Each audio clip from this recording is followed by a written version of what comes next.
Պատերազմը, որ տեղի ունեցավ, նախ դա տեղի ունեցավ այն պատճառով, որ հայաստանյան կողմը, ցավոք սրտի պաշտոնական Երևանը փլուզեց բանակցային գործընթացը, որը բերեց պատերազմի։ Պատերազմից հետո մենք ունեցանք նոյեմբերի 9-ի համաձայնագիր, որը մեր երազանքների համաձայնագիրը չէր բնականաբար, բայց կար հայկական Արցախ եւ Արցախի կարգավիճակ անորոշության մեջ էր, կար դեմարկացիայի, դելիմիտացիայի խնդիր եւ կային միջնորդ երաշխավորներ իդեմս Ռուսաստանի Դաշնության։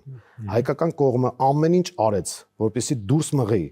միջնորդ երաշխավորին այս գործընթացից։ Մենք ռուսներին դուրս մղեցինք։ Այո, որովհետեւ հոկտեմբերի 6-ին 22 թվականին Պրահայում վարչախումբը դուրս մղեց Ռուսաստանի եւ փաստացի Արցախը ճանաչեց